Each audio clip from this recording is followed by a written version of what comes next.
आइए हम प्रार्थना करें। நாம் ஜெபிக்கலாமா? मिट्टी हूँ मैं तेरे हाथ में, ढाल दे मुझे अपने लिए। मिट्टी हूँ मैं तेरे हाथ में, डाल दे मुझे अपने लिए। आराधना हो तेरी आराधना, आराधना हो तेरी आराधना, आराधना हो तेरी आराधना, आराधना हो तेरी आराधना। मिट्टी हूँ मैं तेरे हाथ में, डाल दे मुझे अपने लिए। मिट्टी हूँ मैं तेरे हाथ में, डाल दे मुझे अपने लिए। अनुग्रहकारी पिता, एक और बार हम तेरे चरणों तले आते हैं। கிருபை நிறைந்த பிதாவே, இன்னொரு முறையாக உம்முடைய பாதத்தண்டையில் வருகிறோம். हम प्रभु इस बात को हम महसूस करते हैं कि हम सिर्फ मिट्टी हैं, ஆண்டவரே, இந்த காரியத்தை நாங்கள் உணர்ந்து சொல்கிறோம். நாங்கள் மண்ணை போல இருக்கிறோம். और तू हमें बनाने के लिए जैसा तू चाहे वैसे करने के लिए अपने को सौंपते हैं। நீர் எங்களை எப்படியாக வணைய விரும்புகிறீரோ அப்படியே வணைய எங்களை ஒப்புக் கொடுக்கிறோம். तेरे पवित्र आत्मा के द्वारा आज भी हमारे साथ बातचीत करिए, हमारे साथ बर्ताव करिए। உம்முடைய பரிசுத்த ஆவியானவர் மூலமாக இன்றைக்கும் எங்களோடு கூட பேசி இடைபடுங்க. एक और बार हम अपने को अर्पण करते हैं। இன்னொரு முறை எங்களை ஒப்புக் கொடுக்கிறோம். यीशु मसीह के नाम से प्रार्थना मांगते हैं पिता। இயேசு கிறிஸ்துவின் நாமத்தினால ஜெபிக்கிறோம் பிதாவே. आमेन। ஆமென். प्रभु यीशु मसीह के नाम से सबों को मैं स्वागत करता हूं और आपको नमस्कार करता हूं। ஆண்டவராய் இயேசு கிறிஸ்துவின் நாமத்தினாலே உங்களை நான் வரவேற்கிறேன், வாழ்த்துகிறேன். और परमेश्वर ने इस मौका को दिया, उसके लिए मैं परमेश्वर को धन्यवाद देता हूं। தேவன் கொடுத்த இந்த வாய்ப்பிற்காக கர்த்தருக்கு நன்றி சொல்கிறேன். आज और आपके साथ एक खास संदेश को, एक विषय को आपके साथ मैं बांटने पर हूं। நான் இன்றைக்கு ஒரு முக்கிய செய்தியை, முக்கிய காரியத்தை உங்களோடு கூட பகிர்ந்து கொள்ள விரும்புகிறேன். और इस संदेश को इस शीर्षक के तले आपके साथ मैं बांटने जा रहा हूं। இந்த பிரசங்கத்தை இந்த தலைப்பின் கீழ் உங்கள் மத்தியிலே சொல்ல விரும்புகிறேன். For the praise of his glory, यानी हिंदी में कहेंगे उसकी महिमा के स्तुति के कारण हो। For the praise of his glory, அவருடைய மகிமைக்கு காரணமாக அமையட்டும். और एक वचन को मैं पहले आपके सामने मिलाने के लिए चाहूंगा। முதலாவது ஒரு வசனத்தை உங்கள் முன்பாக கொண்டு வர விரும்புகிறேன். मेरे साथ खोल लीजिएगा इफिसियों की पत्री, उसका पहला अध्याय, என்னோடு கூட திரும்புங்கள். எபேசியருக்கு எழுதின நிருபம் முதலாவது அதிகாரம், और उसका 11 और 12 वचन को हम पहले पढ़ेंगे। அதனுடைய 11வது 12வது வசனங்களை முதலாவது நாம் வாசிக்க போகிறோம். और उस वचन को मैं पढ़ रहा हूं, इफिसियों की पत्री उसका 1 अध्याय और उसका 11 और 12 वचन। நான் முதலாவது வாசிக்கிறேன். எபேசியருக்கு எழுதின நிருபம் முதலாவது அதிகாரம் 11 12 वचनங்கள்। उसी में जिसमें हम भी उसी की मनसा से जो अपनी इच्छा के मत के अनुसार सब कुछ करता है, पहले से ठहराए जाकर मीरास बने, कि हम जिन्होंने पहले से मसीह पर आशा रखी थी उसकी महिमा की स्तुति के कारण हो। மேலும் கிறிஸ்துவின் மேல் முன்னே நம்பிக்கையாய் இருந்த நாங்கள் அவருடைய மகிமைக்கு புகழ்ச்சியாய் இருக்கும்படிக்கு தமது சித்தத்தின் ஆலோசனைக்கு தக்கதாக எல்லாவற்றையும் நடப்பிக்கிற அவருடைய தீர்மானத்தின்படியே நாங்கள் முன் குறிக்கப்பட்டு கிறிஸ்துவுக்குள் அவருடைய சுதந்திரமாகும்படி தெரிந்து கொள்ளப்பட்டோம். परमेश्वर के नाम की स्तुति महिमा होवे। தேவ நாமத்துக்கு மகிமை. यहाँ पौलुस इस इफिसुस को लिखते हुए इस बात को कहता है, பவுல் இங்கு எபேசியருக்கு எழுதும் பொழுது இந்த காரியத்தை சொல்லுகிறார். आप और मेरे जीवन के उद्देश्य को या बुलाहट को वो कह रहा है। உங்களுடைய என்னுடைய நோக்கம் அல்லது அழைப்பை அவர் சொல்லுகிறார். वो कहता है परमेश्वर ने हमें क्यों चुन लिया, அவர் சொல்லுகிறார் ஏன் தேவன் நம்மை அல்லது என்னை தெரிந்து கொண்டார், या परमेश्वर ने क्यों हमें पहले से उसने हमें ठहराया, அல்லது தேவனாய கர்த்தர் ஏன் முன்னே நம்மளை குறித்து வைத்திருக்கிறார். वो कहता है कि उसकी महिमा की स्तुति के कारण हो। அவர் சொல்லுகிறார் அவருடைய மகிமைக்கு புகழ்ச்சியாய் இருக்கும்படி. The Paul says for the reason is for the praise of his glory. पौलुस इसलिए इस कारण को कहता है कि उसकी महिमा की स्तुति के लिए. इसका मतलब हम सब के सब हमें परमेश्वर ने क्यों चुना है, அதாவது நம்முடைய எல்லாரையும் தேவனாய கர்த்தர் ஏன் தெரிந்து கொண்டிருக்கிறார்? आप छोटे बच्चे हो सकते हैं, जवान हो सकते हैं, बड़े हो सकते हैं, சிறிய பிள்ளைகளா இருக்கலாம், வாலிபர்களா இருக்கலாம், பெரியவர்களா இருக்கலாம். हम सबों को परमेश्वर चुनने का, पहले से ठहराने का एक मकसद है. நம்ம எல்லாரையும் தேவன் தெரிந்து கொள்ள அல்லது முன் குறிக்க ஒரு முக்கிய காரணம் இருக்கிறது. कि हम उस परमेश्वर की महिमा की स्तुति के कारण होने के लिए, நாம் அவருடைய மகிமையின் புகழ்ச்சிக்கு காரணமாய் இருக்க வேண்டும். एक जो अभी हाल फिलहाल में जो घटना घट रही है उसको मैं पहले बांटने के लिए चाहूंगा. இப்பொழுது சமீபத்தில் ஒரு சம்பவம் நடந்து கொண்டிருக்கிறது. அதை குறித்து உங்கள் மத்தியிலே நான் சொல்ல விரும்புகிறேன். एयर इंडिया के बारे में जो बातें हो रही हैं, मैं समझता हूं कि आप लोग उससे अवगत हैं.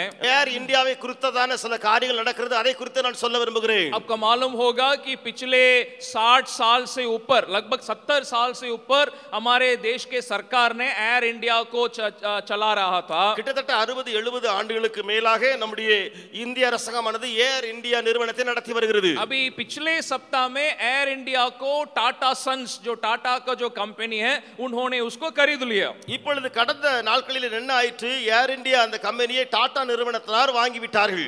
लेकिन ये ताजुब करने की बात नहीं है. இது ஒரு ஆச்சரியப்படத்தக்க விஷயம் அல்ல. कारण यह है कि एयर इंडिया पहले उन टाटा के पास ही रहा था. ஏனென்றால் ஏர் இந்தியா முதலாவது டாடாவிடம் தான் இருந்தது. बाद में जब देश में आजादी हुई, सरकार जब बनी, तो ये सरकार के पास उनको सौंपना पड़ा. திரும்ப அரசாங்கம் உருவானது. அந்த அரசாங்கத்துக்கு இந்த ஏர் இந்தியாவை ஒப்புக் கொடுக்க வேண்டியதாயிற்று. और पिछले सप्ताह टाटा सन्स ने वापस एयर इंडिया को खरीद लिया. கடந்த நாட்களிலே இந்த டாடா குரூப் ஆனவர்கள் இந்த ஏர் இந்தியாவை திரும்ப வாங்கி விட்டார்கள். लगभग 18,000 करोड़ रुपया देकर के उसको खरीदा है. கிட்டத்தட்ட 18,000 கோடி ரூபாய் கொடுத்து அதை வாங்கி இருக்கிறார்கள். एयर इंडिया में यात्रा करने वाले या जो उसका अनुभव है, आपके मन में ये विचार आया होगा. ஏர் இந்தியாவிலே பிரயாணம் பண்ணுகிற அவர்களுக்கு மனதிலே இந்த எண்ணம் தோன்றி இருக்கலாம். भाई ये गाड़ी के लिए, इस एरोप्लेन के लिए 18,000 करोड़ टाटा सन्स को क्यों देना था? இந்த ஒரு ஏரோப்ளேனுக்கு, இந்த விமானத்திற்கு டாடா குரூப்பை சேர்ந்தவர்களுக்கு 18,000 கோடி ஏன் கொடுக்க வேண்டும்? लेकिन दूसरे तरफ में एक और विचार है. ஆனால் இன்னொரு புறம் இன்னொரு எண்ணம் என்ன இருக்கிறது? जो टाटा सन्स ने जिस विचार से उस एयर इंडिया को, उस एरोप्लेन कंपनी को शुरू किया था, இந்த டாடா சன்ஸ் இருக்காங்களே, அவங்க எந்த எண்ணத்தோடு கூட இந்த ஏர் இந்தியா கம்பெனியை ஆரம்பித்தார்களோ, सरकार के हाथ में जाने के बाद धीरे धीरे धीरे धीरे उसकी प्रताप, उसकी महिमा, उसकी बातें घटती गई. அரசாங்கத்தில் ஒப்பு கொடுத்த பின்பு அதனுடைய மகிமை, அதனுடைய புகழ்ச்சி, அதனுடைய காரியங்கள் எல்லாம் குறைந்து கொண்டே போனது. लेकिन अभी इस बहुत लोगों के अंदर फिर से एक खुशी जता गया है. இப்பொழுது अनेகருக்குள்ளே திரும்ப அந்த சந்தோஷம் கடந்து வந்திருக்கிறது. अभी वापस टाटा के पास वो एरोप्लेन कंपनी जाने के कारण एयर इंडिया वापस फिर उसके उस स्तर में पहुंच जाएगा. ஏர் இந்தியாவானது திரும்ப டாடா நிறுவனத்துடன் போனதுனாலே திரும்ப அந்த ஏர் இந்தியா அந்த பழைய மகிமைக்குள்ளாய் போய்விடும் என்று எண்ணுகிறார்கள். इसको मैं क्यों आपसे मैं बांट रहा हूं? நான் ஏன் இதை சொல்கிறேன்? परमेश्वर आप और मेरे जीवन में वही काम को करने के लिए चाहता है. தேவன் உங்களுடைய என்னுடைய வாழ்க்கையிலே அதே கிரியை செய்ய விரும்புகிறார். हमें परमेश्वर ने जैसा वचन कहता है इसलिए चुना, इसलिए ठहराया ताकि हम उसकी महिमा की स्तुति के कारण हम बन सके. இங்க வசனம் சொல்கிறபடி தேவனாய கர்த்தர் நம்மை ஏன் தெரிந்து கொண்டார், ஏன் முன்குறித்தார்? அவருடைய மகிமைக்கு புகழ்ச்சியாய் இருக்கும்படி. तो आप और मुझे क्या करना जरूरी है? நீங்களும் நானும் செய்ய வேண்டியது என்ன? हमें उस परमेश्वर के उद्देश्य के लिए, परमेश्वर के स्तुति के लिए हमें सौंपना जरूरी है. நாம் திரும்ப நம்மை நாமே தேவனுடைய திட்டத்துக்குள்ளாக அல்லது அந்த புகழ்ச்சிக்குள்ளாக நம்மை ஒப்புக் கொடுக்க வேண்டும். ये कब होगा? இது எப்போது நடக்கும்? दो बातों को मैं आपसे आगे में बांटने के लिए चाहता हूं. ரெண்டு காரியங்களை நான் தொடர்ந்து உங்கள் மத்தியிலே வைக்க போகிறேன். एक, जब मैं परमेश्वर को मैं जानूंगा जिसने मुझे चुना, तब ये संभव है. நான் என்னை தெரிந்து கொண்ட என் தேவனை அறிகிற பொழுது இது நடக்கும். दूसरा, जैसा वो चाहता वैसे मैं अपने को सौंपने से ये संभव है. இரண்டாவது, அவர் எப்படி விரும்புகிறாரோ அப்படி என்னை நான் ஒப்புக் கொடுக்கும் பொழுது இது சாத்தியமாகும். एक और वचन को मैं पढ़ने के लिए चाहूंगा. दानियेल नबी की किताब, उसका 11 अध्याय और उसका 32वां वचन के पिछले भाग को मैं पढ़ रहा हूं. இன்னொரு வசனத்தை நான் வாசிக்க விரும்புகிறேன். தானியேல் 11வது அதிகாரம் 32வது வசனத்தினுடைய பின்பகுதியை நான் வாசிக்க விரும்புகிறேன். उसके आखिरी भाग को यहां ध्यान से सुनिएगा. அதனுடைய கடைசி பகுதியை இங்கே கவனத்தோடு பாருங்கள். परंतु जो लोग अपने परमेश्वर का ज्ञान रखेंगे वे हियाव बांधकर बड़े काम करेंगे. தானியேல் 11வது அதிகாரம் 32வது வசனத்துடைய பின்பகுதி இப்படியாக சொல்லியிருக்கிறது, தங்கள் தேவனை அறிந்திருக்கிற ஜனங்கள் திடன் கொண்டு அதற்கேற்றபடி செய்வார்கள். हालेलुया। हालेलुया। यहाँ वचन क्या कहता है? जो लोग अपने परमेश्वर को जानते हैं, வசனம் சொல்கிறது, எந்த ஜனங்கள் தேவனை அறிந்திருக்கிறார்களோ, उसका ज्ञान जो रखते हैं, அவரை குறித்ததான அறிவை வைத்திருக்கிறார்களே, हियाव बांधकर वैसे ही वे बड़े काम कर सकेंगे। அந்த ஜனங்கள் திடன் கொண்டு அதற்கேற்றபடி செய்வார்கள். इसका मतलब हमें परमेश्वर को हम जान रहे हैं, उसकी ज्ञान को क्यों प्राप्त कर रहे हैं? அதாவது நாம் ஏன் தேவனை குறித்து அறிய வேண்டும், அவரை குறித்து இன்னமாய் நாம் ஆராய்ந்து கொள்ள வேண்டும். जितना हम परमेश्वर को जानेंगे उतना हमारे अंदर एक नए तौर से हियाव आने का संभावना है। எவ்வளவாய் நாம் தேவனை அறிவோமோ அவ்வளவாய் நமக்குள்ளே ஒரு புதிய தைரியம் வந்துவிடும். मैं वापस फिर आपको उस इफिसियों की पत्री उसका पहला अध्याय में आपको ले जाने के लिए चाहूंगा। நான் திரும்ப உங்களை எபேசியர் 1வது அதிகாரத்துக்கு நேராக அழைத்து செல்வேன். उस 11 और 12 वचन को मैं अनुरोध करूंगा उसके इंग्लिश के मैसेज ट्रांसलेशन को थोड़ा स्क्रीन में दिखाने के लिए। நான் விரும்புவேன் அந்த எபேசியர் 1வது அதிகாரம் 11 12 வசனங்களை ஆங்கிலத்தினுடைய மெசேஜ் டிரான்ஸ்லேஷன் வேதாகம் இருக்கிறதே அதிலிருந்து வசனங்களை காண்பிக்க. अगर वो स्क्रीन में दिखाई पड़ेगा आप उसको थोड़ा ध्यान से देखिएगा। मैसेज ट्रांसलेशन उस वचन को एक सुंदर एक बात को वहां हमें दिखाती है, प्रकट करती है। அந்த மெசேஜ் டிரான்ஸ்லேஷன் இருக்கிறதே அங்கே ஒரு அருமையான காரியத்தை அந்த வசனத்திலிருந்து நமக்கு விளக்குகிறது. जरूर परमेश्वर ने आप और मुझे उसकी महिमा की स्तुति के लिए हमें ठहराया है। உண்மைதான், தேவனாய கர்த்தர் நம்மை அவருடைய மகிமைக்கு புகழ்ச்சியாக நியமித்திருக்கிறார். जैसे मैंने कहा ये कब संभव है? நான் சொன்னது போல இது எப்பொழுது சாத்தியமாகும்? एक जब मैं उस परमेश्वर को जानता हूं, ஒன்று நான் தேவனை அறிகிற போது, दूसरा जब मैं उसी के अनुसार अपने को सौंपता हूं, இரண்டாவது அதன் அடிப்படையில் என்னை நானே ஒப்புக் கொடுக்கிற போது। ये जरूर अन्य इंग्लिश के ट्रांसलेशन में उस शब्द को आप नहीं देख सकते, நீங்கள் பிற ஆங்கில மொழிபெயர்ப்பிலே இந்த வார்த்தைகளை பார்க்க முடியாது, लेकिन अब बाद में उस मैसेज ट्रांसलेशन में इस वचन को पढ़ने के लिए कोशिश करिएगा। ஆனால் பிறகு நீங்கள் இந்த மெசேஜ் டிரான்ஸ்லேஷன்ல இந்த வசனங்களை வாசிக்க முயற்சி எடுங்கள். वहां एक शब्द वहां इस्तेमाल किया गया है, அங்கே ஒரு வார்த்தை இடப்பட்டிருக்கிறது, God has designs on us, यानी परमेश्वर को आप और मेरे जीवन के प्रति एक डिजाइन परमेश्वर के मन में है। God has designs in him. தேவன் நம்மை குறித்ததான டிசைன்ஸ் அவர் வைத்திருக்கிறார். इसका मतलब हम जितने भी हैं, अब एक एक के जो बड़े जवान बड़ा छोटे सबके प्रति परमेश्वर के मन में एक डिजाइन है। அதாவது சிறியவர்களா இருக்கட்டும் பெரியவர்களா இருக்கட்டும் எல்லாரை குறித்து தேவனுடைய மனதிலே ஒரு டிசைன் இருக்கிறது. और परमेश्वर जो डिजाइन आपके मन में रखा है उसको आपके जीवन के द्वारा उसको पूरा करने के लिए चाहता है। தேவன் எந்த டிசைனை உங்களை குறித்து என்னை குறித்து தன்னுடைய மனதிலே வைத்திருக்கிறாரோ அதை நிறைவேற்ற முயற்சி எடுக்கிறார். लेकिन समस्या कहां आती है? ஆனால் பிரச்சனை எங்கே வருகிறது? जब हम अपने मन के अनुसार वो डिजाइन को बदलने के लिए जब हम चाहेंगे, நம்முடைய மன விருப்பத்தின்படி அந்த டிசைனை மாற்றிக் கொள்ள விரும்பும்போது பிரச்சனை। आप लोगों को मालूम होगा जब आप कोई सिलाई करने के लिए अपने कपड़े को जब आप देते हैं, நாம் ஒரு துணி தைப்பதற்காக துணியை கடையிலே கொடுக்கும்போது आप ऐसे जगहों में जाइएगा वहां उनके पास एक डिजाइन रहता है, कैटलॉग रहता है। நீங்கள் அப்படிப்பட்ட ஒரு கடைக்கு போனேன்னு சொன்னால் அவரிடத்துல ஒரு கேட்டலாக் டிசைன்ஸ் இருக்கும் அங்கே। मैं विश्वास करता हूं कि आप ऐसे उस कैटलॉग को डिजाइन को देखे होंगे। நான் நம்புகிறேன் நீ அப்படிப்பட்ட ஒரு கேட்டலாகையோ டிசைன்ஸ் நீங்கள் பார்த்திருக்கலாம்। आप बोलेंगे भैया मेरे शर्ट को ऐसे सिला दीजिए, मेरे कमीज को सलवार को ऐसे सिला दीजिए। நீங்கள் சொல்வீர்கள் என்னுடைய ஷர்ட் அல்லது என்னுடைய கமீஸ் சல்வாரை இப்படியாக நீங்கள் தையுங்கள் என்று சொல்வீர்கள்। और आजकल कपड़ा तो छोड़िए, இன்றைக்கு துணிமணிகளை விட்டு விடுங்கள், बाल बनाने के लिए भी आजकल डिजाइन है। இன்றைக்கு முடி வெட்டுவதற்கும் டிசைன்ஸ் வைத்திருக்கிறார்கள்। आप नाई के दुकान में जाइए, पहले के जैसा आजकल नहीं है। இன்றைக்கு நீங்கள் சலூனுக்கு போனால் முன்னாடி மாதிரி இப்பொழுது கிடையாது। वहां वो एक तो दीवार में बहुत सारा डिजाइन वहां छाप के रखता है, சுவர்ல பல படங்கள் தொங்க விட்டிருப்பார்கள் டிசைன்ஸ், और एक कैटलॉग भी रखता है, बोलता है कि बोलो आपको कैसा किस डिजाइन में आपको बाल बढ़ाना है। அதாவது கேட்டலாக வச்சிருப்பா, சொல்லு உனக்கு எந்த விதத்துல உன்னுடைய முடியை வெட்ட வேண்டும்। मैं एक बार ऐसे ही एक दुकान में मैं गया था दक्षिण भारत में, நான் தென்னிந்தியாவில் அப்படிப்பட்ட ஒரு சலூனுக்கு போனேன்। तो वो उनसे बोला कि भैया बोलिए आपको किस डिजाइन में आपको बाल को हम बढ़ाएं। அவர் என்னிடத்துல கேட்டார், சொல்லுங்க அண்ணே உங்களுக்கு எந்த விதத்துல முடியை வெட்ட வேண்டும்। तो मैंने जवाब दिया बाल रहेगा तब ना बनाइएगा। நான் சொன்னேன் முடி இருந்தாதானயா நீங்க டிசைன் போட்டு வெட்டுவீங்க। वो तो अभी आधा से ज्यादा उड़ गया है, जो है उसी को बना दीजिए। நான் சொன்னேன் முடி பாதி எல்லாம் போயிடுச்சு, ஆகையால இருக்கிற முடியை சரி செய்து வெட்டுங்க, அவ்வளவுதான் तो சொன்னேன்। ये वचन में पौलुस आप मुझसे क्या कह रहा है? இந்த வசனத்துல பவுல் உங்களிடத்துல என்னிடத்துல என்ன சொல்லுகிறார்? हमारे जीवन के प्रति परमेश्वर के मन में में एक डिजाइन है। உங்களுடைய என்னுடைய காரியங்களை குறித்து தேவ மனதிலே ஒரு டிசைன் இருக்கிறது. ये कब ये पूरा होगा?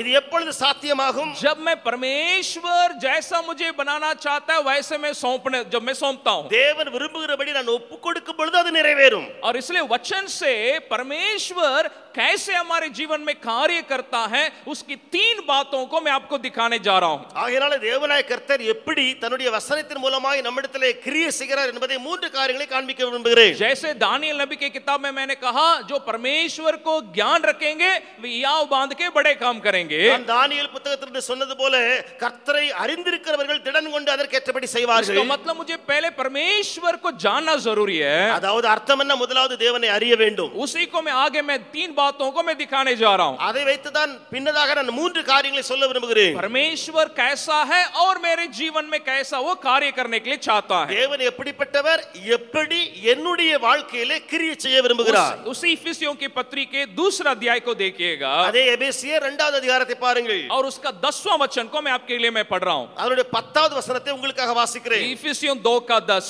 எபேசியர் 2:10 क्योंकि हम उसके बनाए हुए हैं और मसीह यीशु में उन भले कामों के लिए सृजे गए जिन्हें परमेश्वर ने पहले से हमारे करने के लिए तैयार किया।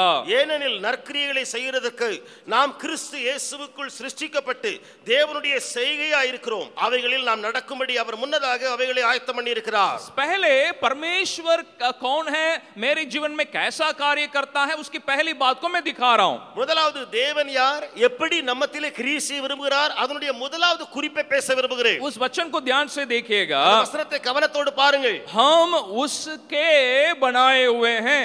நாம் அவரால் சிருஷ்டிக்கப்பட்டிருக்கிறோம். हम क्यों बनाए गए हैं? ஏன் சிருஷ்டிக்கப்பட்டிருக்கிறோம்? मसीह यीशु में उन भले कामों के लिए सृजे गए जिन्हें परमेश्वर ने पहले से हमारे करने के लिए तैयार किया। நற்கிரியைகளை செய்வதற்கு நாம் கிறிஸ்து இயேசுவுக்குள் சிருஷ்டிக்கப்பட்டு தேவனுடைய செய்கையாய் இருக்கிறோம். அவைகளில் நாம் நடக்கும்படி முன்னதே ஆயத்தம் பண்ணி இருக்கிறார். यहाँ भी पौलुस उसी बात को फिर दोहरा रहा है। இங்கே பவுல் அதே காரியத்தை திரும்ப சொல்லுகிறார். कुछ बातों को परमेश्वर ने मैं करने के लिए पहले तैयार कर दिया। சில காரியங்களை நான் செய்வதற்காக தேவன் முன்னமே ஆயத்தம் பண்ணி வைத்திருக்கிறார். उनके मन में उनके मेरे प्रति एक मनसा है, एक योजना है, एक डिजाइन है। என்னை குறித்ததான தேவனுடைய உள்ளத்திலே ஒரு டிசைன் அல்லது ஒரு நோக்கம் ஒன்று உண்டு. और उसके लिए परमेश्वर ने क्या किया, उसी के लिए उसने मुझे बनाया है। தேவன் அதற்காக என்னை உருவாக்கி இருக்கிறார், உண்டாக்கி இருக்கிறார். यहाँ हिंदी में सिर्फ ये शब्द आया है कि हम उसके बनाए गए हैं। हिंदीले வெறுமனே இந்த வார்த்தை தான் வந்திருக்கிறது, நாம் அவரால் உண்டாக்கப்பட்டிருக்கிறோம் என்று சொல்லி. लेकिन थोड़ा आप इसको इंग्लिश में इसको पढ़िएगा। ஆனால் கொஞ்சம் நீங்கள் ஆங்கிலத்தை நோக்கி பார்த்தால் 2-3 ट्रांसलेशन 3 शब्दों को इस्तेमाल करता है। 2-3 ट्रांसलेशनல 3 வார்த்தைகளை நீங்கள் பார்க்க முடியும். एक अनुवाद कहता है we are God's masterpiece। ஒரு மொழிபெயர்ப்பு சொல்கிறது நாம் கர்த்தருடைய மாஸ்டர் பீஸ் என்று சொல்லி. दूसरा अनुवाद कहता है we are God's craftsmanship। இரண்டாவது மொழிபெயர்ப்பு சொல்கிறது நாம் கர்த்தருடைய கிராஃப்ட்மேன்ஷிப் என்று சொல்லி. और एक अनुवाद कहता है we are God's workmanship। மூன்றாவது ஒரு மொழிபெயர்ப்பு சொல்கிறது நாம் கர்த்தருடைய வொர்க்மேன்ஷிப் என்று சொல்லி. इन बातों को और अगर हमें समझना है, இந்த காரியங்களை இன்னும் ஆழமாய் புரிய வேண்டும் என்று சொன்னால், ये जो यूनानी भाषा में जो नया नियम लिखा गया है, கிரேக்க மொழியில இந்த புதிய ஏற்பாட்டில் எழுதப்பட்டிருக்கிறது, उस बनाए गए उस शब्द के लिए एक शब्द यूनानी भाषा में इस्तेमाल किया गया है। உண்டாக்கப்பட்டிருக்கிறார்கள் அல்லது உண்டாக்கப்பட்டிருக்கிறது என்பதற்கு கிரேக்க மொழியிலே ஒரு வார்த்தை உண்டு. वहां ये शब्द वहां इस्तेमाल किया गया है। அங்கே போடப்பட்ட வார்த்தை என்ன? उसको क्या कहते हैं? पोइमा। पोइमा करके एक शब्द इस्तेमाल किया गया है। போய்மா என்று சொல்லி ஒரு வார்த்தை கிரேக்க மொழியிலே உண்டு. उसका मतलब परमेश्वर हमें कैसा बनाया है, அர்த்தம் என்ன? தேவன் நம்மை அப்படி உண்டாக்கி இருக்கிறார், जैसा एक कवि एक कविता को रचाता है। எப்படி ஒரு கவி ஒரு கவிதையை உருவாக்குகிறானோ ஏற்றுகிறானோ इसका அப்படியே. मतलब इस वचन को लिखते वक्त पौलुस के मन में क्या था? இந்த வசனத்தை எழுதுற பொழுது பவுலுடைய மனதில் இருந்த காரியம் என்ன? या वो परमेश्वर को वो कैसा देख रहा था? அல்லது தேவனை அவன் எப்படியாக பார்த்து கொண்டிருந்தார்? कवि के रूप में वो परमेश्वर को देख रहा है। ஒரு கவியாக தேவனை பவுல் பார்க்கிறார். Paul is seeing God as a poet। பவுலுஸ் परमेश्वर को एक कवि के रूप में देखता है और आप और मुझे वो कैसा देख रहा है, உங்களையும் நீங்களும் நானும் எப்படி பார்க்க வேண்டும்? उस कवि के परमेश्वर वो उसके द्वारा रचे गए एक सुंदर कविता के रूप में हमें देखता है। நான் அது கவி இருக்கிறாரே அவர் உங்களையும் என்னையும் அழகாக ஏற்றி வைத்திருக்கிற ஒரு கவிதையாய் நாம் பார்க்க வேண்டும்। इसलिए आपके बगल में जो बैठे हैं थोड़ा उनको देख करके बोलिएगा, ஆகையால பக்கத்துல உள்ளவங்களை பார்த்து கொஞ்சம் சொல்லுங்கள், आप साधारण नहीं हैं, நீங்கள் சாதாரணமானவர்கள் அல்ல, आप परमेश्वर के कविता हैं। நீங்கள் தேவனுடைய கவிதையாய் இருக்கிறீர்கள்। ना कुछ लोग लड़की लोग या क्या करते हैं अपने नाम कविता करके रखते हैं ना, சில பெண் பிள்ளைகள் பெயரை வச்சிருப்பாங்க, நான் அதாவது கவிதா என்று சொல்லி பெயரை வச்சிருப்பாங்க। लेकिन पौलुस क्या कह रहा है, பவுல் என்ன சொல்லுகிறார்? हम सबके सब कविता हैं। நாம எல்லாருமே ஒரு கவிதை தான்। हम किसके कविता हैं? யாருடைய கவிதை? परमेश्वर जो कवि के रूप में हमें जिसने रचाया, தேவனாய கர்த்தர் கவியாக இருந்து நம்மை ஒரு கவிதையாக படைத்திருக்கிறார்। लेकिन ये पोइमा सिर्फ कविता सिर्फ नहीं है, அந்த पोइमा என்ற வார்த்தை வெறுமனே கவிதை அல்ல, it is a beautiful poem, यानी एक सुंदर कविता है। அது ஒரு அருமையான கவிதை। इसलिए आप चिंता मत करिएगा कि मेरा नाम ऐसा है या मैं सुंदर नहीं हूं। ஆகையாலே நீங்கள் இப்படியாக நினைக்க வேண்டாம் என்னுடைய பெயர் அப்படி இருக்கிறது நான் அழகாக இல்லை என்று। लेकिन यहाँ पौलुस क्या कहता है, आप और हम उस परमेश्वर के द्वारा रचे गए सुंदर कविता हैं। ஆனால் இங்க பவுல் என்ன சொல்கிறார் சொன்னா நீங்களும் நானும் அந்த தேவனால் படைக்கப்பட்ட அருமையான கவிதை। Hallelujah, hallelujah. इसका मतलब मुझे और आपको क्या करना है? ஆகையாலே நீங்களும் நானும் செய்ய வேண்டிய காரியம் என்ன? एक कविता, एक कवि के एक बात को मैं आपसे बांटने के लिए चाहूंगा। இந்த கவிதை இருக்கிறதே அந்த கவியின் காரியங்களையும் நான் உங்கள் மத்தியில் பேச விரும்புகிறேன்। क्या कोई जो कवि जो कविता को रचाता है, ஒரு கவி ஒரு கவிதையை ஏற்றுகிற வேளையிலே क्या जो शब्दों को वो जो प्रयोग करता है, என்னென்ன வார்த்தைகளை எல்லாம் அந்த கவிதையிலே போடுகிறாரோ, क्या कोई शब्द उस कवि को देख करके ये बोल सकता है, हे कवि मैं जैसा चाहता वैसे ही मुझे अरेंज करना? அந்த கவிதையிலே காணப்படுகிற ஏதோ ஒரு வரி அந்த கவியை பார்த்து சொல்ல முடியுமா, நான் எப்படி விரும்புகிறேனோ அப்படியே என்னை அரேஞ்ச் பண்ணும் என்று சொல்லி? क्या कोई शब्द कवि को देख करके ऐसा बोल सकेगा? எந்த ஒரு வார்த்தையானது அந்த கவியை பார்த்து சொல்லக்கூடுமோ? बोलिए, बोल सकता है कि नहीं बोल सकता? சொல்ல முடியுமா சொல்ல முடியாதா? नहीं बोल सकता है। அது சொல்ல முடியாது। इसका मतलब एक कवि के मन में जो विचार आए, அதாவது கவியில உள்ளத்துல என்னெல்லாம் தோன்றுகிறதோ वैसे वो उस कविता को रचाएगा। அப்படியே அவன் கவிதையை ஏற்றுவான்। वो शब्द सिर्फ उस कवि के हाथ में अपने को पूरा सौंपना जरूरी है। அந்த வார்த்தைகள் என்ன செய்ய வேண்டும்? அந்த கவியினுடைய கரத்திலே தன்னைத்தானே ஒப்புக் கொடுக்க வேண்டும்। एक शब्द को ये हक नहीं है कवि को ये कहने के लिए मैं नहीं सौंपूंगा, मैं नहीं सौंपूंगी, जैसा मैं चाहता वैसे ही मुझे तुम रचाना। இந்த கவிதை அல்லது இந்த வார்த்தைகளுக்கு அதிகாரமும் இல்லை, உரிமையும் இல்லை। அந்த கவியிடத்துல பேசுவதற்கு நான் எப்படி விரும்புகிறேனோ அப்படியே என்னை படையும் என்று சொல்லி, You know, the poet all has the all rights to arrange the words as he desires. ये कवि के मन में जैसे वो चाहता है वैसे ही रचाने के लिए वो हकदार है। एक या दो मसीह कवियों के बारे में थोड़ा मैं एक घटना को आपसे मैं बांटने के लिए चाहूंगा। ஒன்று இரண்டு கிறிஸ்தவ அந்த கவிஞர்களை குறித்து உங்கள் மத்தியில் நான் பேச விரும்புகிறேன்। आप शायद इनके नाम को सुने होंगे, फ्रांसिस रिडली एवरगल नामक उस कवि के बारे में सुने होंगे। பிரான்சிஸ் ரிட்லி என்று சொல்லி அந்த கவிஞரை குறித்து நீங்கள் கேள்விப்பட்டிருப்பீர்கள்।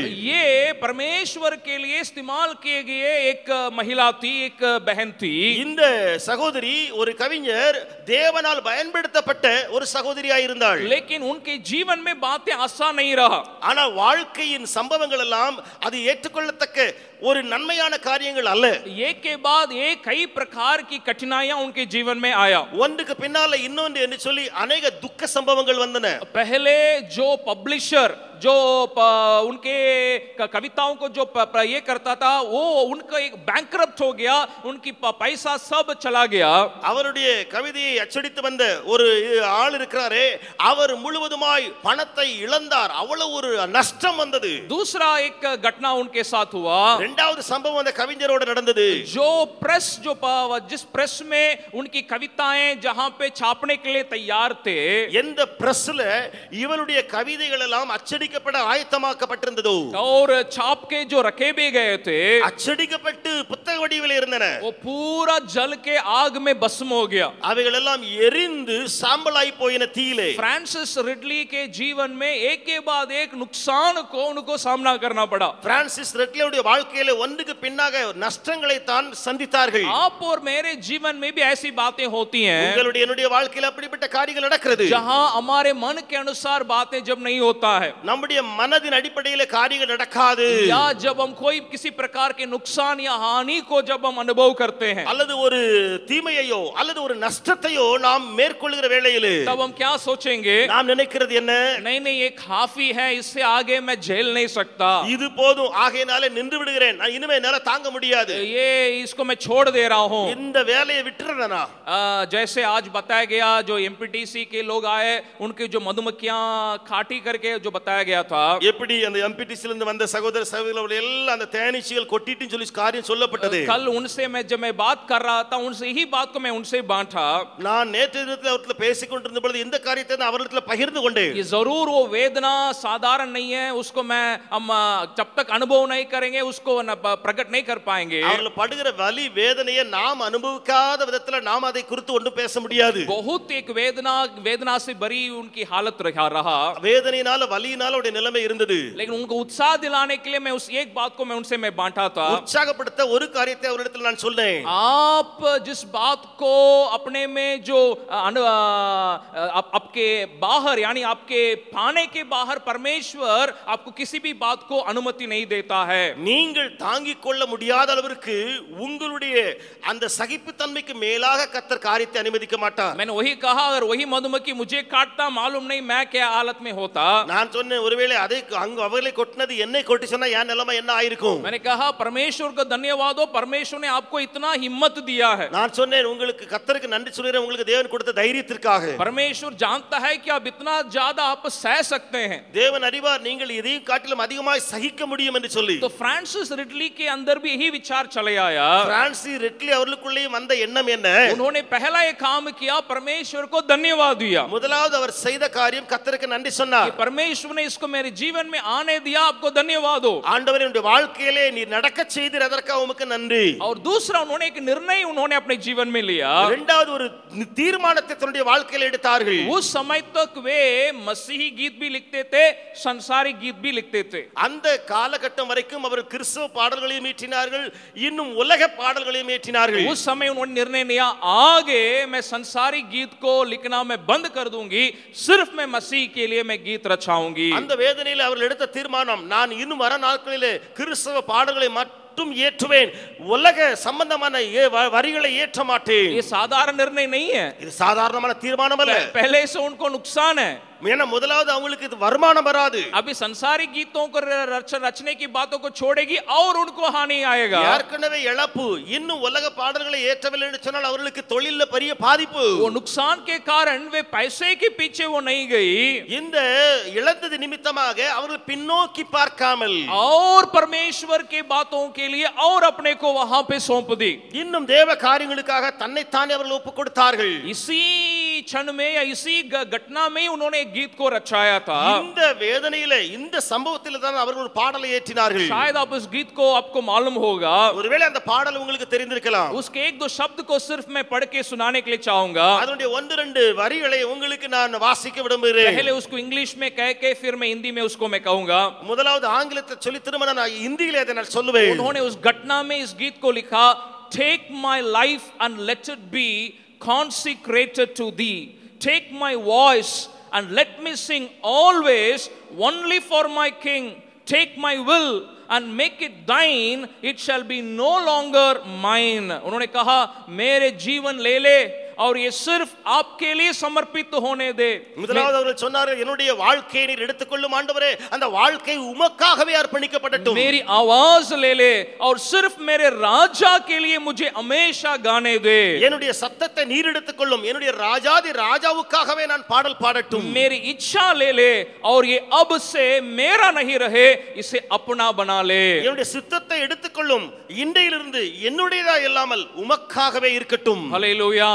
परमेश्वर एक कवि के रूप में आप और मुझे एक सुंदर कविता के रूप में हमें रचाने के लिए चाहता है। தேவனாய் கர்த்தர் கவிஞராக இருந்து உங்களையும் என்னையும் ஒரு அழகான கவிதையாய் படைக்க விரும்புகிறார்। आप और मेरे जीवन में जो नुकसान या हानि या क्लेश जब चली आती है, உங்களுடைய வாழ்க்கையில இழப்போ தீமையோ கஷ்டமோ வருகிற வேளையிலே वो हमें दुख देने के लिए नहीं, அது நம்மை துக்கத்திலே அமளச் செய்ய அல்ல, हमें और परमेश्वर को धन्यवाद देने के लिए, இன்னும் கர்த்தருக்கு நன்றி சொல்லக்கூடிய அளவிலே, हम परमेश्वर से पीछे हटने के लिए नहीं, இன்னும் தேவனை விட்டு பிரிந்து போக அல்ல, परमेश्वर की योजना से विचलित होने के लिए नहीं, தேவனுடைய திட்டத்தை விட்டு தலைதெறிக்க ஓட அல்ல, और परमेश्वर के करीब हम जाने के लिए, இன்னும் அவருடைய அருகாமையிலே போகத்தக்கதாக, जैसे फ्रांसिस रिडली ने गाया, எப்படி பிரான்சிஸ் ரெட்லி அவர்கள் பாடினார்களோ, वो हमारा गीत और हमारा जीवन भी होने पाए। அது நம்முடைய வாழ்க்கையிலும் நம்முடைய காரியங்களிலும் உண்டாவதாக, हे मेरा प्रभु, मेरा जीवन, मेरी आवाज सिर्फ आपका होने पाए। ஆண்டவரே என்னுடைய வாழ்க்கை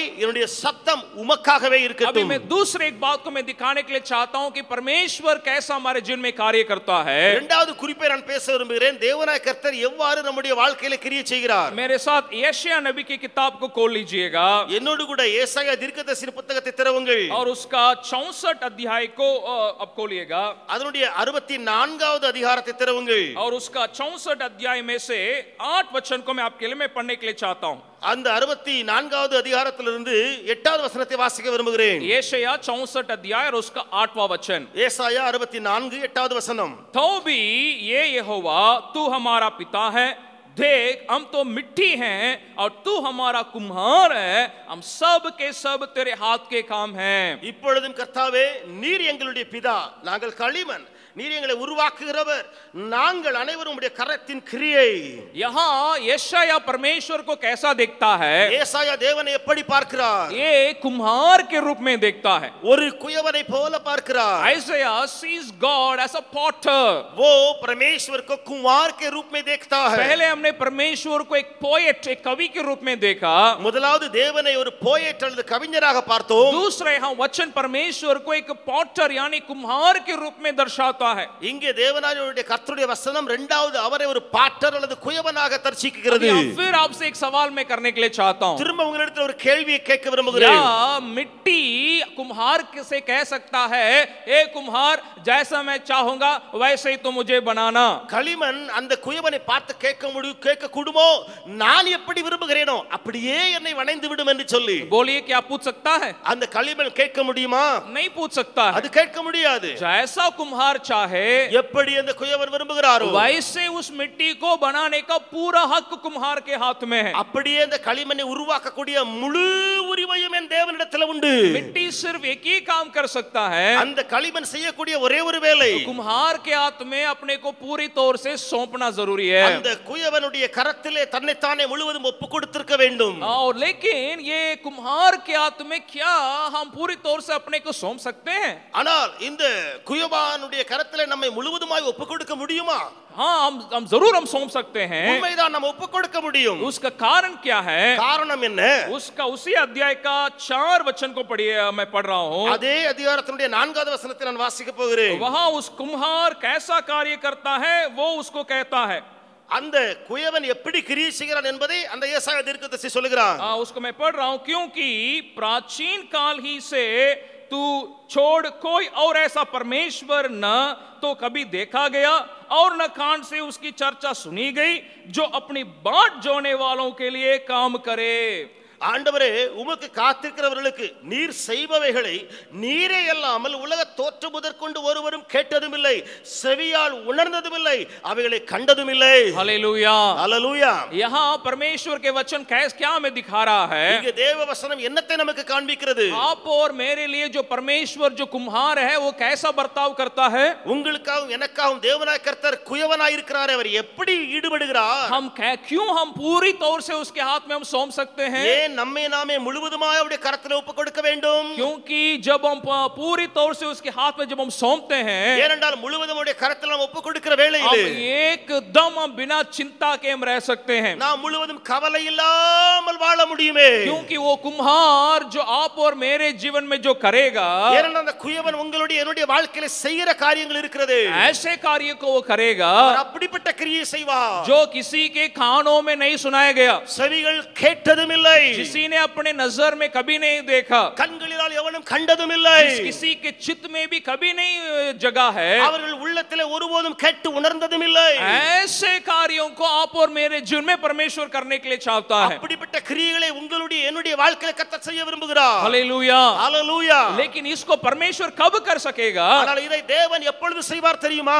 जब मैं एक मिट्टी के रूप में पूरी तौर से परमेश्वर के हाथ में समर्पण करता हूं. நான் ஒரு களிமண்ணை போல அவருடைய கரத்திலே முழுவதுமாய் என்னை ஒப்புக் கொடுக்கிற வேளையிலே ये तब संभव नहीं है இது எப்பொழுது சாத்தியமாகாது தெரியுமா? जब हम कहेंगे प्रभु ये नहीं, अच्छा नहीं है, मेरे जीवन में इसको ना करिए. ஆண்டவரே இது வேண்டாம், நல்லா இல்ல, என் வாழ்க்கையில செய்யாதீங்க என்று சொல்லும்போது इसको कहते वक्त मुझे एक घटना याद आ रही है. இதை சொல்லும்போது ஒரு சம்பவம் எனக்கு ஞாபகம் வருகிறது. जब मैं शुरू में मैं बिहार में जिम्स में सेवा करने के लिए जब आया, நான் ஆரம்ப கட்டத்திலே இந்த ஊழியத்திலே ஜெம்ஸ்ல ஊழியம் செய்ய வந்தபோது बड़े भैया ने मुझे पहला काम मुझे दिया था, गिफ्ट में डेटा एंट्री के लिए मुझे जयसिलन भैया के हाथ में मुझे सौंप दिया था. பெரிய அண்ணன் கிஃப்ட்ல டேட்டா என்ட்ரிக்காக ஜெயசிலனுடைய கரத்திலே என்னை ஒப்புக் கொடுத்திருந்தார்கள். उस समय जो पुराने दयासागर अनेक्स के ऊपर गिफ्ट चलता था, அந்த காலகட்டத்திலே இந்த பழைய தயாசாகர் பில்டிங் இருக்கிறது, அதற்கு மேல அந்த கிஃப்ட் கட்டடம் இருந்தது, போய் கொண்டிருந்தது. वहां मुझे बहुत अच्छा लगा उनके साथ काम करते हुए. அங்கே நான் அவரோடு கூட இணைந்து வேலை செய்ததில் பிரியமாய் இருந்தேன். फिर अचानक बड़े भैया ने बोले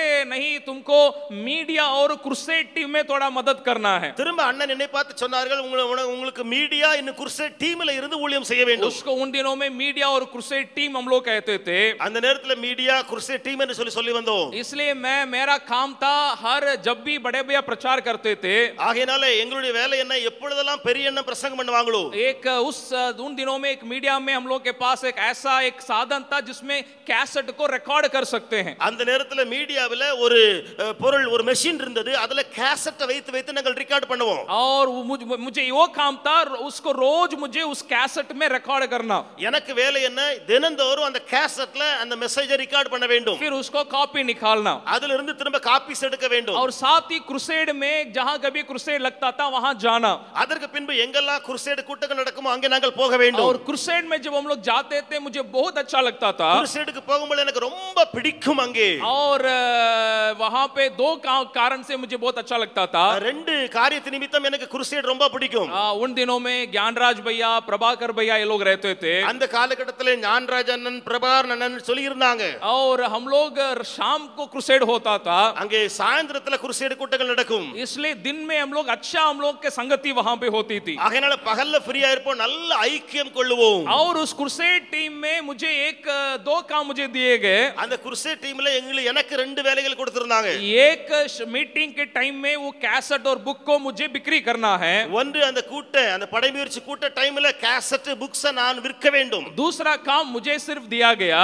இரண்டாவது எனக்கு மட்டும் கொடுத்த வேலை. उस समय में उस टीम में मैं ही एकदम पतला दुबला व्यक्ति था. அந்த காலத்துல அந்த டீம்ல நான் தான் ஒல்லியா மெல்லியா இருப்பேன். और मैं थोड़ा लंबा भी था, लंबा भी हूं. இப்பவும் உயரமா இருக்கிறேன், அப்பவே உயரமா இருந்தேன். इसलिए उन दिनों में हम लोग क्रूसेड में क्या करते थे, एक पोस्ट को जो एक के अंदर एक रहता था उसको लगा के ऊपर लाइट लगाते थे. அதாவது ஒரு போஸ்ட் இருக்கும், அந்த போஸ்ட் ஒண்ணுக்கு மேல ஒண்ணு வந்துரும், அதை வச்சு மேல லைட் நாங்க கட்டி வச்சிருப்போம். इसलिए उस पोस्ट में सब कोई चढ़ नहीं सकते हैं. ஆகையால அந்த கம்பத்துல யாருமே ஏற முடியாது. मैं पतला होने के कारण मैं उस पे चढ़ता था. நான் ஒல்லியா இருந்தனால அந்த கம்பத்துல நான் ஏறி விடுவேன். तो मेरा काम था उस खंबा में एक के ऊपर एक चढ़ के ऊपर जाके वो लाइट को बांधना. எனக்கு வேலை என்ன, அந்த கம்பத்துல ஒண்ணுக்கு மேல ஏறி அந்த லைட்டை மேல போய் கட்ட வேண்டும். उसे भी मैं बहुत पसंद करता था. அந்த வேலையை ரொம்ப விருப்பப்பட்டு செய்வேன். ऊपर से देखने में ना सब जगह दिखाई पड़ता है. மேல இருந்து பாக்கும்போது நான் ஏறிட்டேன்னு சொன்னா எல்லா இடமும் தெரிய வரும். मुझे अभी भी याद है हम लोग रामगढ़ में क्रूसेड हुआ, उसको खत्म करके हम लोग वापस आ रहे थे. இன்னைக்கு ஞாபகம் இருக்கிறது, ராம்கட்ல நடந்த குருசேடை முடித்துவிட்டு நாங்கள் திரும்பி வந்து கொண்டிருந்தோம். और साथ में बड़े भैया भी उस बड़े वाले क्रूसेड गाड़ी में साथ में बैठ के वे भी आ रहे थे. பெரிய அண்ணனு கூட அந்த ஒரு பெரிய வண்டி ஒன்னு இருந்துச்சு, குருசேட் வண்டி, அதுல உட்கார்ந்து வந்து கொண்டிருந்தார்கள். और जैसे हम लोग कैंपस पहुंचे, सिकरिया पहुंचे, நாங்கள் கேம்பஸ்க்கு வந்த உடனேயே मैं तुरंत उनको देख करके ये बोलने लगा, நான் உடனே அண்ணனை பார்த்து சொன்ன காரியம், मैं आपको तो मैं गिफ्ट में था, वहां से मुझे बदली करके यहाँ डाल दिए।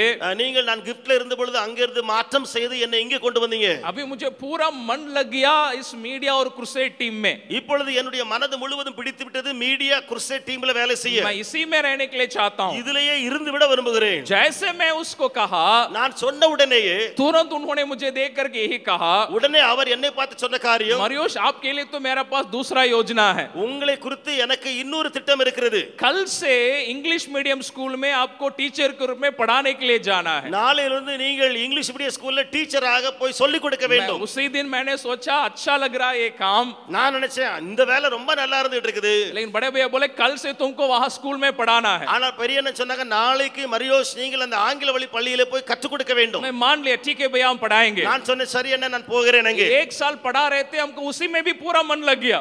ஒரு வருஷம் படித்துக் கொண்டு அங்கே நான் சொல்லிக் கொடுத்துக்கிட்டு இருக்கிறேன், எனக்கு முழுவதும் அங்கே பிடித்து விட்டது। जैसा एक साल खत्म हुआ, ஒரு வருஷம் முடிஞ்சிருக்கும், फिर उन्होंने मुझे बुलाए, திரும்ப பெரியண்ணன் அழைத்தார்கள், आपको हम पटना भेज रहे हैं। உங்களை நாங்கள் பட்னாவுக்கு அழைப்பு கொண்டு போகிறோம்। ठीक है भैया मान लिए, पटना चले गए। சரி பட்னாவுக்கு அனுப்பி வச்சாங்க, பட்னாவுக்கு நான் போறேன்। इसको मैं क्यों कह रहा हूं? ஏன் நான் சொல்லுகிறேன், परमेश्वर हमारे जीवन में कुम्हार के जैसे जब वो कार्य करेगा, தேவனாய் கர்த்தர் ஒரு குயவனை போல நம்முடைய வாழ்க்கையில கிரியை செய்கிற வேளையிலே हमारे प्रसन्न योग्य या हमारे पसंद के लायक वो कार्य नहीं करेगा। நாம் விரும்புகிற மாதிரி தேவன் நம்ம வாழ்க்கையில கிரியை செய்ய மாட்டார்। वो ये चाहेगा कि जैसा मैं बनाना है वैसे वो बनाने के लिए उसके पास विचार है, डिजाइन है। அவர் எப்படி செய்ய அல்லது உருவாக்க விரும்புகிறாரோ அப்படி உருவாக்க அவரிடத்துல டிசைன்ஸ் உண்டு। ये तब संभव है அது எப்பொழுது சாத்தியம் தெரியுமா, जब हम पूरी तौर से अपने को सौंपेंगे। நம்மை நாமே முழுவதும் ஒப்பு கொடுக்கிற வேளையிலே अगर मैं ये करता नहीं भैया, मैं यहाँ नहीं जाऊंगा, वहां नहीं जाऊंगा, ये नहीं करूंगा, वो नहीं करूंगा, ஒருவேளை நான் சொல்லியிருப்பேன்னு சொன்னா இதை நான் செய்ய முடியாது, அது எனக்கு தெரியாது, அங்கே போக மாட்டேன்னு சொல்லி இருந்தா, परमेश्वर के अनुग्रह से अभी मैं जब मोड़ के जब मैं देखता हूं, அதே கிருபையினால இப்பொழுது நான் திரும்பி பார்க்கிற வேளையிலே कई सेवकाई में एक अच्छे अनुभव को मेरे जीवन में एक नींव को परमेश्वर ने डाला। அநேக ஊழியங்களிலே நல்ல ஊழியங்களிலே தேவன் எனக்கு அஸ்திபாரத்தை போட்டு வைத்து விட்டார்। ये परमेश्वर की योजना है, इसकी पूरे डिजाइन को शायद आप और हम नहीं पहचानते இது हैं, தேவ திட்டமாக இருந்தது, இதனுடைய முழு டிசைனையும் நீங்களும் நானும் புரிந்து கொள்ள முடியாது। लेकिन हम पूरी तौर से परमेश्वर के हाथ में अपने को सौंप सकते हैं। ஆனால் முழுவதும் தேவ கரத்திலே நம்மை நாமே ஒப்புக்கொடுக்க விட்டால் तब ये वचन पूरा आपके जीवन में होगा। அப்பொழுது வசனம் உங்களுடைய வாழ்க்கையில நிறைவேறும்। जो कानों में कभी किसी ने नहीं सुना, செவிகளிலே யாரும் கேட்டதும் இல்லை, किसी के नजर में किसी ने अपने आंखों से नहीं देखा,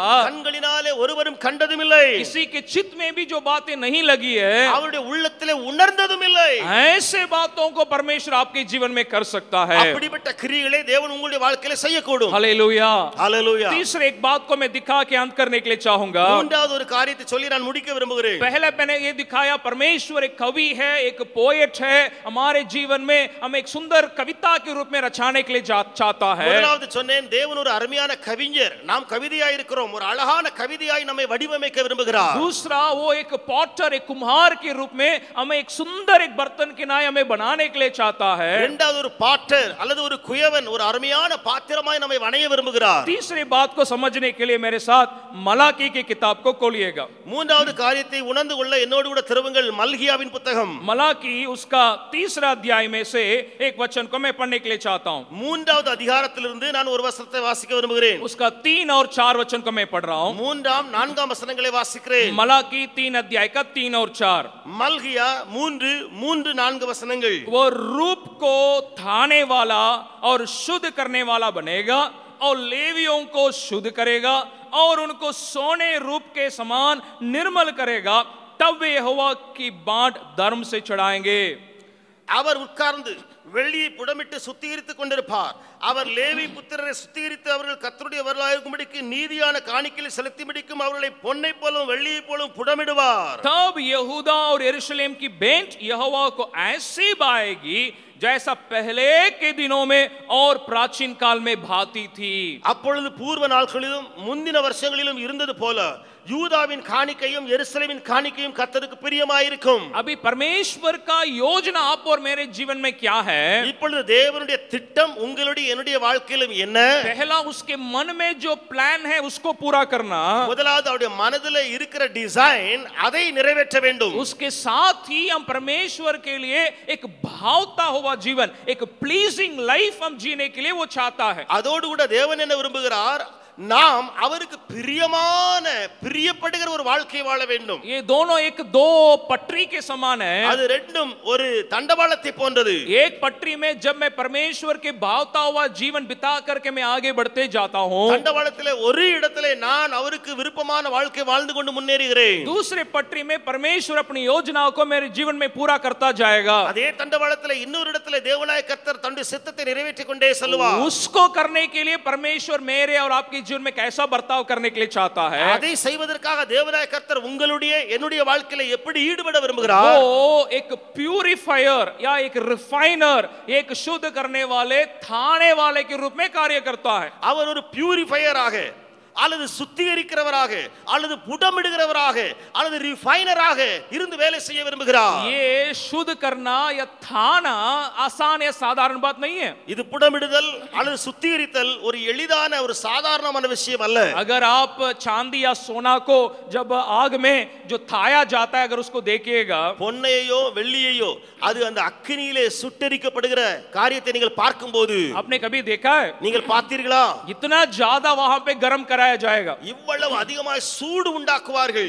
जितना ज्यादा गर्म कराया जाएगा, எவ்வளவு அதிகமாய் சூடு பண்ணுவாங்களோ उतना वो सोना और चांदी और बेहतर वो बनेगा. அவ்வளவாய் அந்த பொன்னும் வெள்ளியும் இன்னும் சிறந்ததாய் மாறும். ये तीसरा काम और कठिन है. இந்த மூன்றாவது வேலை இன்னும் கடினமானது. दूसरा में तो कुम्हार जैसा चाहे वैसे हमको सौंपना है, काफी है. இரண்டாவது கிரியையிலே குமார் அவர் குயவன் எப்படி வணைகிறாரோ அப்படியே ஒப்பு கொடுத்து விட வேண்டும், அவ்வளவுதான். अभी तीसरे इस काम में हम आप और मुझे गर्मी लगेगी, आग लगेगी. ஆனால் மூன்றாவது இந்த வேளையிலே உங்களுக்கும் எனக்கும் சூடு உண்டாகும்.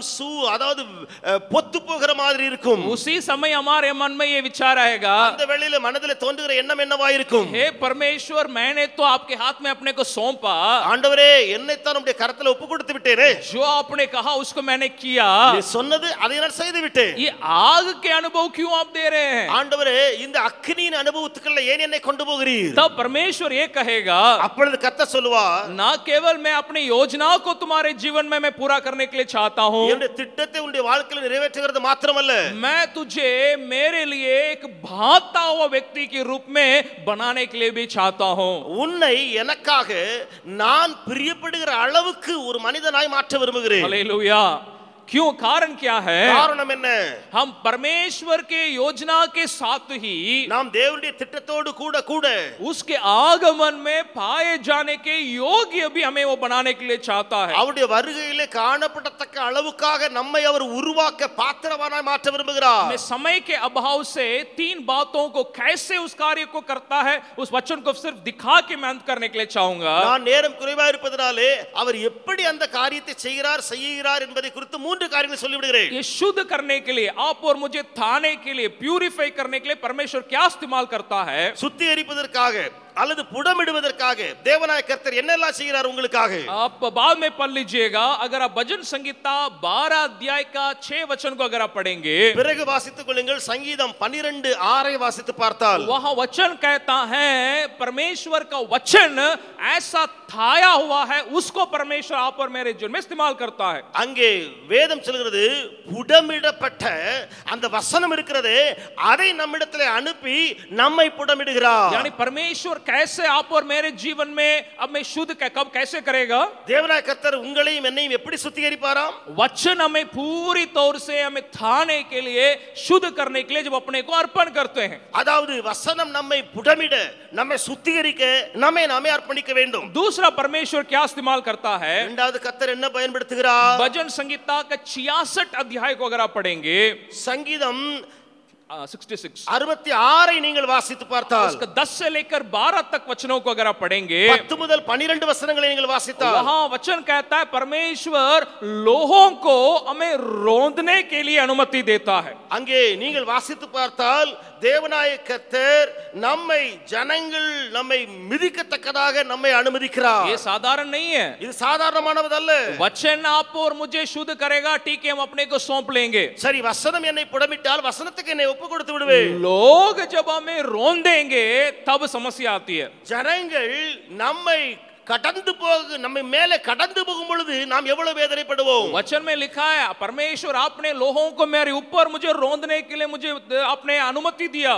வசனம் சொல்கிறது எங்கள் தலையின் மேலே ஜனங்களை ஏறி போவதற்காக நீர் அனுமதித்தீர் ஆண்டவரே. तभी समस्या होती है.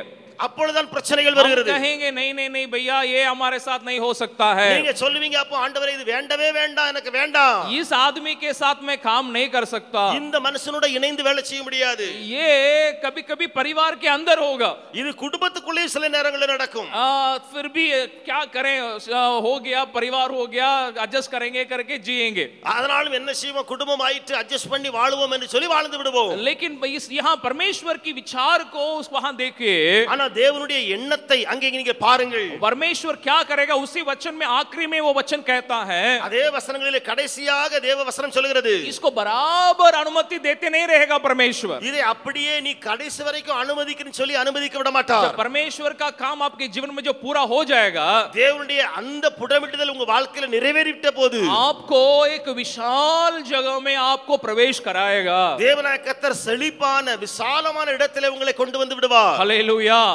लेकिन वहां लाने के पहले ऐसे लोगों को आपके जीवन में जरूर परमेश्वर रखेगा. ஆனால் அந்த இடத்துக்கு கொண்டு வரதுக்கு முன்பதாக அப்படிப்பட்ட ஜனங்களை உங்கள் வாழ்க்கையிலே குறுக்கிட செய்வார். तीसरा, हमें आप और मुझे शुद्ध करने के लिए क्या परमेश्वर इस्तेमाल करता है. மூன்றாவது, உங்களையும் என்னையும் தேவன் சுத்திகரிக்க தேவன் என்ன செய்வாராம்? आप पहला पत्रस के पहला अध्याय के 6 और 7 वचन को अगर आप पढ़ेंगे, 1 பேதுரு 1வது அதிகாரம் 6-7 வசனங்களை வாசித்து பார்த்தால் वहां पत्रस कहता है परमेश्वर ऐसी परिस्थितियों को हमारे जीवन में अनुमति देता है, அங்க பேதுரு சொல்கிறான் தேவன் அப்படிப்பட்ட சூழ்நிலையை நமக்கு முன்பதாக அனுமதிப்பார். जो कई प्रकार की परीक्षाएं, क्लेश, पीड़ा की परिस्थितियां, நமக்கு முன்பதாக சோதனை, வேதனை, கஷ்டம், வலி அப்படிப்பட்ட சூழ்நிலைகள் வந்து கூடும். तो परमेश्वर अपने वचन को भेजता है, தேவன் தன்னுடைய வசனத்தை அனுப்பும்போது लोगों को हमारे इस जीवन में लाता है, ஜனங்களை நமக்கு முன்பதாக வரவழைக்கிறார். परीक्षा और क्लेश से भरी परिस्थितियों को अनुमति देता है. சோதனைகளால் நிரம்பிய சூழ்நிலைகளையும் ये அனுமதிக்கிறார். सब क्यों? ஏன் இப்படி செய்கிறார்? ताकि हम परमेश्वर जैसा चाहता वैसे हम थाए जाए, हम शुद्ध किए जाए. தேவன் எப்படி விரும்புகிறாரோ அப்படியே நாம் புடமிட சுத்திகரிக்கப்பட. लेकिन आखिरी में एक वचन को मैं दिखाने के लिए चाहता हूं. கடைசில ஒரு வசனத்தை காண்பித்து கொடுக்க விரும்புகிறேன். अय्यूब, आप जानते हैं इसी प्रकार के हालत में वो गुजरा. யோபுவை அறிந்திருக்கிறீர்கள், இப்படிப்பட்ட சூழ்நிலை வழியாய் சென்றவன். लेकिन वो इस प्रकार से वो अय्यूब कहता है, இப்படியாக யோபு சொல்கிறார் பாருங்கள். उसका 23वां अध्याय के 8 से मैं वचन को मैं पढ़ रहा हूं. 23ஆம் அதிகாரத்திலே 8வது வசனத்திலிருந்து வாசிக்கிறேன். कहता है, देखो मैं आगे जाता हूं परंतु वह नहीं मिलता, मैं पीछे हटता हूं परंतु वो दिखाई नहीं पड़ता. இதோ நான் முன்னா போனாலும் அங்கே அவர் இல்லை, பின்னாக போனாலும் அவரை காணேன். जब वह बाएं और काम करता तब वो मुझे दिखाई नहीं देता. இடதுபுறத்தில் அவர் கிரியை செய்தாலும் அவரை காணேன். वो दाहिनी ओर ऐसा छिपा जाता कि मुझे वो दिखाई ही नहीं पड़ता. வலதுபுறத்திலும் நான் அவரை காணாதபடிக்கு ஒளித்திருக்கிறார். यहाँ अय्यूब कह रहा है ऐसे मेरा अनुभव हो रहा है जिसमें मैं परमेश्वर को ही महसूस नहीं कर पा रहा हूं. இங்கே யோபு என்ன சொல்ல வருகிறான்? எங்கெல்லாம் சுத்தி வளைச்சு பார்த்தாலும் நான் தேவனை உணர முடியாமல் இருக்கிறேனே. लेकिन 10वां वचन में एक सुंदर बात को वो कहता है, ஆனா 10வது வசனத்தில் அருமையாய் யோபு சொல்கிறான், परंतु ஆனால் वो जानता है कि मैं कैसी चाल चला हूं और जब वो मुझे था लेगा तब मैं सोने के समान निकलूंगा. நான் போகும் வழியை அவர் அறிவார், அவர் என்னை சோதித்த பின் நான் பொன்னாக விளங்குவேன். वो कहता है मैं खुद नहीं जान रहा हूं मैं कैसे रास्ता में मैं जा रहा हूं. அவன் சொல்கிறான் எனக்கே தெரியவில்லை எந்த வழியாய் நான் போய் கொண்டிருக்கிறேன். इतना क्लेश और आग मेरे चारों ओर है कि परमेश्वर को ही मैं देख नहीं पा रहा हूं. இப்படிப்பட்ட பாடுகளும் அக்கினியும் எனக்கு முன்பதாக வைக்கப்பட்டு வைக்கப்பட்டிருக்கிறது எனக்கே தெரியவில்லை.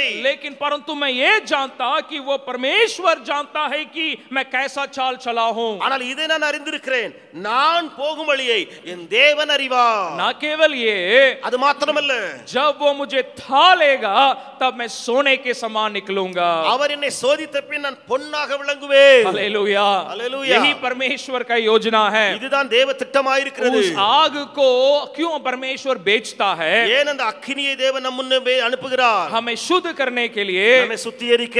और जब वो पूरी तौर से हमें था लेगा, நம்மை முழுவதுமாய் புடமிட்ட பின்பு हम उस सोने के समान हम निकलेंगे. நாம் பொன்னாக விளங்குவோம். इस तीन बात को कभी ना भूलें. இந்த மூன்று காரியங்களை மறக்கவே வேண்டாம். इसको आप और मेरे जीवन में परमेश्वर करने का कारण क्या है? இதை உங்களுடைய என்னுடைய வாழ்க்கையில தேவன் செய்கிற காரணம் என்ன? ताकि उसकी योजना पूरी तौर से हमारे जीवन में पूरा हो.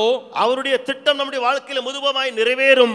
ताकि आप और हम उस परमेश्वर के महिमा के स्तुति के कारण बन सके. கடைசியில் நீங்களும் நானும் அவருடைய மகிமைக்கு புகழ்ச்சியாய் மாறி போவோம். आइए हम जहां का बैठे हैं वहां खड़े होके हम थोड़ी देर हम प्रार्थना करके हम यहां से विदा हो जाएं. நாம் அமர்ந்திருக்கிற இடங்களிலேயே நாம் அந்த இடத்தில் நின்று கொண்டு கொஞ்ச நேரம் ஜெபித்து விட்டு நாம் கடந்து செல்லலாம். हम अपने को पूरी तौर से उस परमेश्वर के हाथ में अपने को सौंपने पाए. முழுவதுமாய் அந்த தேவ கரத்திலே நம்மை நாமே ஒப்புக் கொடுப்போமா? आपके प्रति मेरे प्रति परमेश्वर की योजना बड़ा है. உங்களை குறித்து என்னை குறித்து தேவ திட்டம் பெரியதா இருக்கிறது. यह न सोचें कि ये प्रभु मेरे जीवन में इन बातों को क्यों आप अनुमति देते हैं. நான் இப்படி யோசிக்க வேண்டாம், ஆண்டவரே இந்த காரியங்களை ஏன் என்னுடைய வாழ்க்கையில அனுமதிக்கிறீர்? वो एक कवि के रूप में आपको एक सुंदर कविता के रूप में बनाने के लिए चाहता है. அவர் உங்களை ஒரு அருமையான கவிஞராக இருந்து அருமையான கவிதையாய் உருவாக்க एक விரும்புகிறார். कुम्हार के रूप में अपने इच्छा से एक सुंदर बर्तन की नाई एक स्वामी के काम आने के लिए आपको बनाने के लिए चाहता है. அவர் ஒரு குயவனாக, நாம் ஒரு களிமண்ணாக இருந்து அந்த குயவனுக்கு ஏற்ற எஜமானனுக்கு ஏற்ற பாத்திரமாய் வணைய விரும்புகிறார். और शुद्ध करने वाले थाने वाले के रूप में आपको शुद्ध करके एक सोने के समान आपको चमकाने के लिए चाहता है. சுத்திகரிக்கிறவராக புடமிடுகிறவராக அவர் இருந்து நம்மை பொன்னாக விளங்கும்படியாய் அவர் செய்கிறார். और इन बातों में आप और हम अकेले नहीं हैं. இந்த விஷயத்துல நீங்கள் நானும் தன்னந்தனியாக அல்ல. वो जैसा एक कविता एक कवि के मुंह में शब्द है वैसे हम उस परमेश्वर के मुंह में पाए जाते हैं. எப்படி ஒரு அந்த கவிதையானது கவிஞனுடைய வாயினுடைய வார்த்தையாய் இருக்கிறதோ அப்படி நாமும் தேவனுடைய கரத்துக்குள்ளே வாயிலே இருக்கிறோம். जैसे कुम्हार के हाथ में मिट्टी है वैसे उस परिस्थिति में भी हम उस कुम्हार परमेश्वर के हाथों में ही पाए जाते हैं. எப்படி அந்த களிமண் குயவனுடைய கரத்திலேயே இருந்து விடுகிறதோ அப்படியே நாமும் தேவ கரத்திலே தான் இருக்கிறோம். और जो थाने वाला सोना और चांदी कैसे उस थाने वाले के हाथ में है वैसे परमेश्वर के हाथ में ही पाए जाते हैं. அந்த புடமிடப்படுகிற வெள்ளியோ பொன்னோ எப்படி புடமிடுகிறானே அவனுடைய கரத்திலே தான் கடைசி வரைக்கும் இருக்கிறது. நாமும் அந்த தேவனுடைய கரத்திலேயே இருக்கிறோம். आइए हम अपने हाथों को उठा के परमेश्वर से हम कहें, கரங்களை உயர்த்தி தேவனிடத்தில் சொல்லுவோமா? हे प्रभु जैसा तू चाहे वैसे तू मेरे साथ बर्ताव कर. நீர் விரும்புகிறபடி என்னோடு கூட இடைபடும். और ताकि प्रभु जो तेरी योजना है உம்முடைய திட்டம் எதுவோ जिसको कानों ने नहीं सुना आंखों ने नहीं देखा किसी के चित्त में नहीं आया वो मेरे जीवन में पूरा होने पाए. எவைகளை செவிகள் கேட்கவில்லையோ கண்கள் காணவில்லையோ உணர்ந்து அறியவில்லையோ அவைகள் என்னுடைய வாழ்க்கையில் நிறைவேறட்டும். आइए अपने को अर्पण करें. நம்மை நாமே அர்ப்பணிப்போம்.